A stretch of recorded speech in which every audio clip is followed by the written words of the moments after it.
சுமார் 8 திசைமுக்கு வைத்து அழகாக வேள்விதனை வெப்பம் திருத்தி கரண்டகம் போலே செதுக்கி மினுக்கி கண்ணுக்கு அழகாக வர்ணமம் செய்து இனிமேல் பீடங்கள் வைக்க வேண்டும். எப்படிப்பட்ட பீடங்கள் வைக்கின்றார்கள்? மாவாலே ஒரு பீடம் வைத்தார், மாவாலே ஒரு பீடம் வைத்தார், ஒரு பீடம் வைத்தார், வஞ்சனையால் ஒரு பீடம் வைத்தார், வஞ்சனையால் ஒரு பீடம் வைத்தார், ஒரு பீடம் வைத்தார்,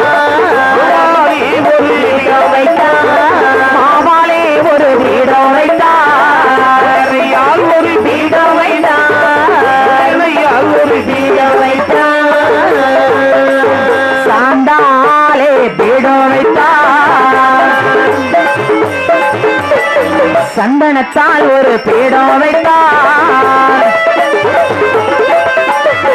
பூவாலே பீடம் வைத்தார், பூவாலே பீடம் வைத்தார், பீடம் வைத்தார், பொறியாலே பீடம் வைத்தார், பொறியாலே பீடம் வைத்தார், போடு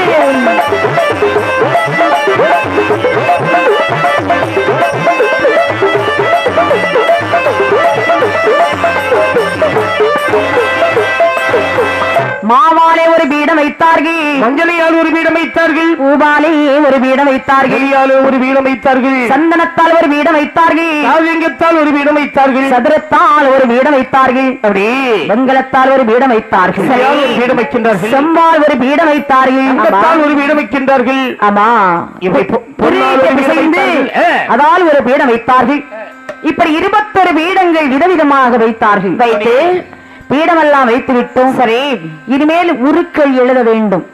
அப்பதானே பிறந்து வருவார்கள். ஆமா, என்று யார் யாருடைய உருக்கள் எல்லாம் எழுதி வைக்கிறார் பாருங்கள். யார் யாருடைய உருக்கள் எல்லாம் எழுதி வைக்கின்றார்கள்? சங்கரனாருட உருவதை எழுத, சங்கரனாருட உருவதை எழுத, சண்முகனாருட உருவதை எழுத, சண்முகனாருட உருவதை எழுத, குண்டீரனாருட உருவதை